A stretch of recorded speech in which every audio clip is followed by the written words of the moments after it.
خدا کی روح آپ کے اندر، آپ کے دل میں آتی ہے، اور اندر آنے کے ساتھ ساتھ آپ کو روح کا بپتسمہ بھی دیتی ہے۔ کیونکہ آپ کا بپتسمہ روح کے ذریعے سے ہوتا ہے تو آپ مسیح کے بدن میں شامل ہو جاتے ہیں، یعنی کہ انہوں آپ کے حقیقی درخت ہیں اور آپ ان کے ڈالیاں۔ تو خدا کا یہ کلام کا حصہ جو ہے ایمان رکھنے والوں کے لیے ہے، یعنی کہ وہ لوگوں کے لیے جو مسیح پہ ایمان لا چکے ہیں۔ یا اگر ہم دیکھیں گے تو مسیح جو ہیں یہ بات نہیں کر رہے ہیں کہ ایک آدمی کیسا نجات پاتا ہے، یا انہوں نجات کے بارے میں نہیں بات کر رہے ہیں، بلکہ انہوں پھل لانے کے بارے میں بات کر رہے ہیں۔ یہ جو پھل کا استعمال ہوا ہے پہلے 10 آیتوں میں 6 بار استعمال ہوا ہے۔ جیسا ہم کلام میں آگے بڑھیں گے ہم یہ جانیں گے کہ 3 قسم کے پھل ہیں: پھل، زیادہ پھل اور بہت پھل۔ تو یا مسیح جو ہیں پھل لانے کے بارے میں بات کر رہے ہیں۔ انہوں بولتے ہیں جو ڈالی مجھ میں ہے اور پھل نہیں لاتی اسے کاٹ ڈالا جاتا ہے۔ پیارے بھائی بہن، ہم آیت 3 اور 4 بعد میں غور کریں گے۔ اب میں آپ کا توجہ آیت 6 میں لانا چاہوں گا۔ میں چاہوں گا کہ یہ آیت کو آپ ذرا غور سے سننا۔ یا مسیح بولتے ہیں اگر کوئی مجھ میں قائم نہ رہے تو وہ ڈالی کی طرح پھینک دیا جاتا اور سوکھ جاتا ہے، اور لوگ انہیں جمع کر کے آگ میں جھونک دیتے ہیں اور وہ جل جاتی ہے۔ یہ آیت کو جب ہم پڑھتے ہیں یا سنتے ہیں تو ہم کو ایسا لگتا ہے کہ یہ آیت نجات کھو دینے کے بارے میں بات کر رہی ہے۔ ہم کو معلوم ہونا چاہیے کہ یہ آیت نجات کھو دینے کے بارے میں نہیں بات کر رہی ہے، بلکہ پھل لانے کے بارے میں بات کر رہی ہے۔ یعنی کہ مسیح چاہتے ہیں کہ ہم نجات پانے کے بعد پھل لانا۔ مگر سوال یہ پیدا ہوتا ہے کہ یہ پھل کیا چیز ہے؟ میں یہاں آپ کو یہ بتانا چاہوں گا کہ جو پھل کے بارے میں یہ آیت میں بتایا گیا ہے وہ نجات کے تعلق سے نہیں ہے، یعنی کہ آپ مسیح کے لیے زیادہ سے زیادہ جانیں لانا ہے، یعنی کہ آپ جان، یعنی کہ انسان کے جان کو لانا ہے، یعنی کہ اس کو نجات کے طرف بڑھانا ہے۔ یا جو ہے یہ آیت مسیح کے لیے جانا جیتنے کے بارے میں نہیں بتا رہی ہے۔ پھل کا مطلب ہے پاک روح کا پھل۔ پولس رسول یہ پھل کو اچھی طرح سے بتائے ہیں۔ انہوں گلاطیوں کے کلیسیا کو لکھتے ہیں، ذرا غور سے سنو: مگر روح کا پھل محبت، خوشی، اطمینان، تحمل، مہربانی، نیکی، ایمانداری، حلم، پرہیزگاری ہے۔ تو ایمان رکھنے والوں کے زندگی کا پھل یہ ہے۔ پیارے بھائی بہن، مسیح میں قائم رہنے سے ہم کو اثر بھری دعا، ہمیشہ ملنے والا پھل اور آسمانی خوشی ملتی ہے۔ آیت 7 میں لکھا ہوا ہے جہاں مسیح بولتے ہیں اگر تم مجھ میں قائم رہو اور میری باتیں تم میں قائم رہیں تو جو چاہو مانگو وہ تمہارے لیے ہو جائے گا۔ تو میرے دوست، یہ ہے اثر بھری دعا۔ اب ہم آیت 8 پڑھیں گے۔ میرے باپ کا جلال اسی سے ہوتا ہے کہ تم بہت سا پھل لاؤ، جب ہی تم میرے شاگرد ٹھہرو گے۔ تو یہ ہے ہمیشہ ملنے والا پھل۔ اب ہم آیت 11 پڑھیں گے۔ میں نے یہ باتیں اس لیے تم سے کہی ہیں کہ میری خوشی تم میں ہو اور تمہاری خوشی پوری ہو جائے۔ میرے بھائی، یہ ہے آسمانی خوشی۔ اگر ایک آدمی کے پاس اپنی زندگی میں ایسا پھل رہے گا تو انہیں لوگوں کو اپنے زندگی کے ذریعے سے خدا کے موجودگی میں لائیں گا۔ ایک طرف سے انہیں اپنے زندگی کے ذریعے سے مسیح کے لیے جانیں جیتیں گا۔ تو پیارے بھائی بہن، یا مسیح بولتے ہیں جو ڈالی مجھ میں ہے اور پھل نہیں لاتی اس سے وہ کاٹ ڈالتا ہے۔ تو دوست، مسیح ہمارے زندگی کے ذریعے سے پھل چاہتے ہیں۔ اب سوال یہ پیدا ہوتا ہے کہ جو ڈالی پھل نہیں لاتی ہے تو کیسا کاٹ ڈالی جاتی ہے، یعنی کہ خدا اس کو کیسا کاٹتا ہے؟ ایک طریقے سے جو انہیں کاٹتا ہے وہ یہ ہے کہ اس کو وہ جگہ پہ سے نکال دیتا ہے جو جگہ سے پھل نکل سکتا ہے۔ کئی لوگ ہیں جن کو خدا بازو رکھ دیا کیونکہ وہ لوگ خدا کے لیے پھل نہیں لا رہے تھے۔ یہ لوگ بے اثر تھے۔ کئی خدمت گزاروں کے ساتھ اور کلیسیا کے بزرگوں کے ساتھ خدا یہ کام کر رہا ہے۔ کئی کو بولے تو ان کے زندگی کے ذریعے سے پھل پیدا نہیں ہو رہا ہے۔ خدا کے لیے یہ لوگ بیکار ہیں، خدا کے لیے بے اثر ہیں، ان کے زندگی میں جو ہے کوئی دم نہیں ہے۔ مگر یہاں میں آپ کو ایک بات بتانا چاہوں گا کہ ڈالی کا نکالے جانے کا مطلب یہ نہیں ہے کہ ان لوگاں اپنی نجات کھو دیں گے، مگر ان لوگاں وہ جگہ پہ سے نکالے جائیں گے جہاں سے پھل پیدا ہو سکتا ہے۔ بعضی وقت وہ جگہ پہ سے نکال دینا جہاں سے پھل پیدا ہو سکتا ہے وہ ہے موت، یعنی کہ جسمانی موت۔ میں یقین کرتا ہوں کہ یوحنا رسول کا یہ مطلب تھا جب انہوں اپنے پہلے خط میں لکھتے تھے کہ گناہ ایسی بھی ہے جس کا نتیجہ موت ہے۔ ایک مسیحی آدمی جو ہے گناہ کرتے جائیں گا جب تک کہ خدا اس کو وہ جگہ سے نہیں نکال دے گا جہاں سے پھل پیدا ہو سکتا ہے، اور اس کا نکالا جانا یہ طریقہ ہے کہ خدا اس کو موت دے سکتا۔ حننیہ اور سفیرہ موت کے ذریعے سے نکالے گئے کیونکہ ان لوگوں کے زندگی میں پھل پیدا نہیں ہو رہا تھا۔ ان لوگاں وہ کلیسیا سے نکالے گئے تھے جو پاک تھی، ان لوگاں وہ کلیسیا سے نکالے گئے تھے جو کلیسیا پھل پیدا کری تھی۔ خدا یہ دونوں کو موت دے دیا کیونکہ ان لوگوں کے زندگی میں پھل نظر نہیں آ رہا تھا۔ یہ دونوں جھوٹے تھے، وہ کلیسیا میں ٹک نہیں سکے۔ آگے مسیح بولتے ہیں اور جو پھل لاتی ہے اسے چھانٹتا ہے تاکہ زیادہ پھل لائے۔ یا مسیح جب چھانٹنے کی بات کر رہے ہیں ان کا مطلب یہ ہے کہ صاف پاک کرنا۔ ہمارے خداوند ہمارے زندگی میں سے وہ سارے باتیں چھانٹتے ہیں جو باتیں ان کے خلاف ہیں، اور جب چھانٹتے ہیں تو ہم کو تکلیف بھی پہنچتی ہے، اور یہ تکلیف ہمارے اچھے کے لیے ہے، ہمارے زندگی کے بہتری کے لیے ہے، ہمارے زندگی میں زیادہ سے زیادہ پھل لانے کے لیے ہے۔ ہمارے خداوند ہمارے زندگی میں سے وہ سارے باتیں چھانٹتے ہیں جو باتیں ہم کو روکتی ہیں ان کے لیے زیادہ پھل لانے کے لیے۔ ہم کو معلوم ہونا چاہیے کہ مسیح یہ بات جانتے ہیں کہ ہم ان کے لیے کتنا پھل لا سکتے ہیں۔ انہوں ہمارے قابلیت کو جانتے ہیں، مگر کیونکہ ہم انسان ہیں تو بعضی وقت ہم ہمارے زندگی میں ایسے باتیں پیدا کر لیتے ہیں کہ وہ باتیں ہم کو روکتی ہیں مسیح کے لیے زیادہ سے زیادہ پھل لانے کے لیے، اور یہ بات ہمارے خداوند ہمارے زندگی میں نہیں دیکھ سکتے۔ ان کو مجبور ہونا پڑتا وہ باتوں کو ہماری زندگی میں سے نکالنے کے لیے۔ تو جب مسیح وہ حصوں کو چھانٹتے ہیں تو یہ شک کی بات نہیں ہے بلکہ سچ ہے کہ ہم کو تکلیف محسوس ہونا شروع ہوتی، مگر ہم یہ بات سے اطمینان رکھنا کہ وہ تکلیف بس تھوڑی دیر کے لیے ہے۔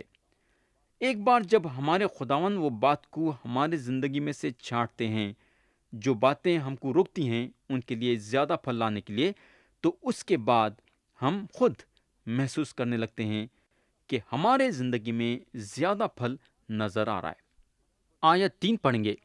مسیح بولتے ہیں، اب تم اس کلام کے سبب جو میں نے تم سے کیا پاک ہو۔ تو یہاں مسیح ہم کو یہ بتاتے ہیں کہ ہم کلام کے ذریعے سے پاک ہوتے ہیں۔ اگر ہم پطرس رسول کا پہلا عام خط باب 1 اور اس کی آیت 22 اور 23 پڑھیں گے تو پطرس رسول بھی یہاں خدا کے کلام کا ذکر کرتے ہیں کہ ہم خدا کے کلام کے ذریعے سے پاک ہوتے ہیں۔ اب ہم یہ 2 آیتیں پڑھیں گے اور دیکھیں گے کہ پطرس رسول کیا لکھتے ہیں۔ لکھا ہوا ہے، چونکہ تم نے حق کی تابعداری سے اپنے دلوں کو پاک کیا ہے، جس سے بھائیوں کی بیریا محبت پیدا ہوئی، اس لیے دل و جان سے آپس میں بہت محبت رکھو، کیونکہ تم فانی تخم سے نہیں بلکہ غیر فانی سے خدا کے کلام کے وسیلے جو زندہ اور قائم ہے نئے سرے سے پیدا ہوئے ہو۔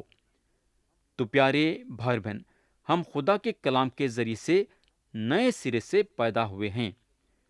خدا کے کلام کے ذریعے سے ہمارے گناہ دھوئے گئے ہیں، اور یہ زمین پہ ہم جب تک زندہ رہیں گے بار بار گناہوں کے وجہ سے غلیظ ہوتے جائیں گے، اور خدا کے کلام کے ذریعے سے ہم بار بار صاف پاک ہوتے جائیں گے۔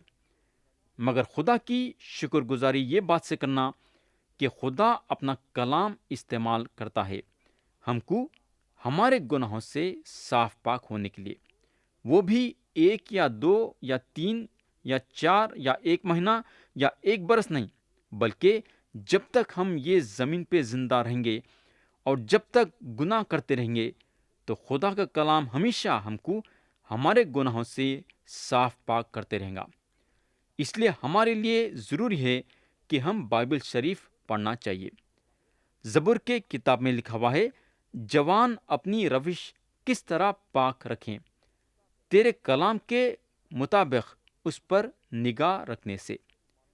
میرے دوست، ہم کو معلوم ہونا چاہیے کہ ہم جب خدا کے مرضی کے ساتھ نہیں چلتے ہیں تو خدا اپنے کلام کے ذریعے سے ہم کو ظاہر کرتا ہے کہ ہم کہاں غلطی کر رہے ہیں۔ تو میرے دوست، ہم خدا کے کلام کو پڑھنا چاہیے اور پڑھنے کے ساتھ ساتھ عمل بھی کرنا چاہیے۔ آیت 4 پڑھیں گے۔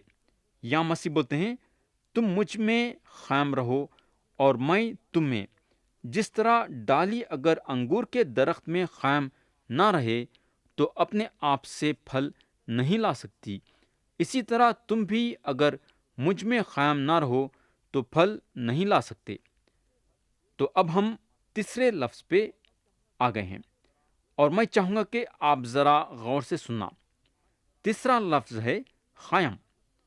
مسیح میں قائم رہنے کا مطلب یہ ہے کہ ہم ہمیشہ ان کو اپنے دل و دماغ میں رکھنا۔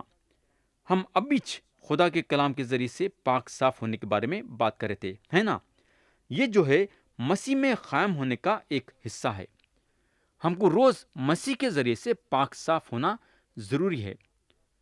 ایک صاحب جو ہیں بیچ سڑک پہ رک گئے اور اپنی ٹوپی اپنے سر پہ سے نکال کے دعا کرنے لگے۔ ان کے ساتھ جو تھا ان کو دیکھ کے پوچھنے کو لگا کہ آپ ایک دم سے رک کے کیوں دعا کرنے میں لگ گئے؟ تو یہ صاحب اس کو بولنے کو لگے، ایک ابر ان کے اور مسیح کے بیچ میں آ گیا تھا، اور وہ ابر کو انہوں فوراً نکالنا چاہتے تھے۔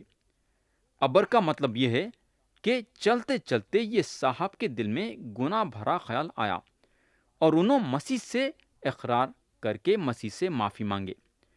بولنے کا مطلب یہ ہے کہ مسیح کے ساتھ قائم رہنے کے لیے ہم کو ہمارے گناہوں کا اقرار کر کے مسیح سے معافی مانگنا چاہیے۔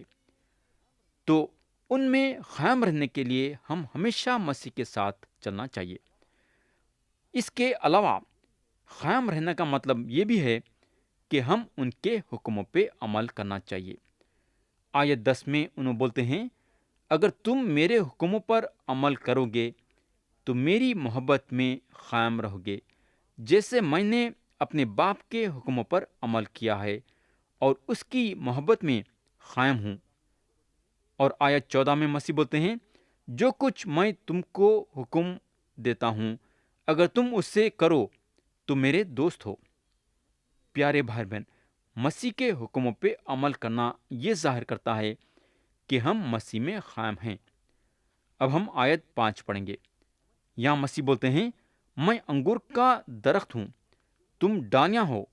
جو مجھ میں قائم رہتا ہے اور میں اس میں، وہی بہت پھل لاتا ہے، کیونکہ مجھ سے جدا ہو کر تم کچھ نہیں کر سکتے۔ پیارے بھائی بہن، کیونکہ خدا ہم کو ہماری مرضی دیا ہے، ہم ہمارے زندگی میں گناہ کو پلنے دینے کے ذریعے سے، ہم دنیا داری میں مصروف ہونے کے ذریعے سے، ہم خدا کے مرضی کے باہر ہونے کے ذریعے سے خدا کے ساتھ ہماری صحبت توڑ دے سکتے ہیں۔ خدا چاہتا ہے کہ ہم ہمیشہ اس میں قائم رہنا، تاکہ اس میں قائم رہنے کے ذریعے سے بہت سا پھل لائے۔ تو پیارے بھائی بہن، کیا آپ خدا کے لیے بہت سا پھل لانا چاہیں گے کیا؟ اور یہ اس وقت ہو سکتا ہے جب آپ خدا میں پوری طریقے سے قائم ہوں گے۔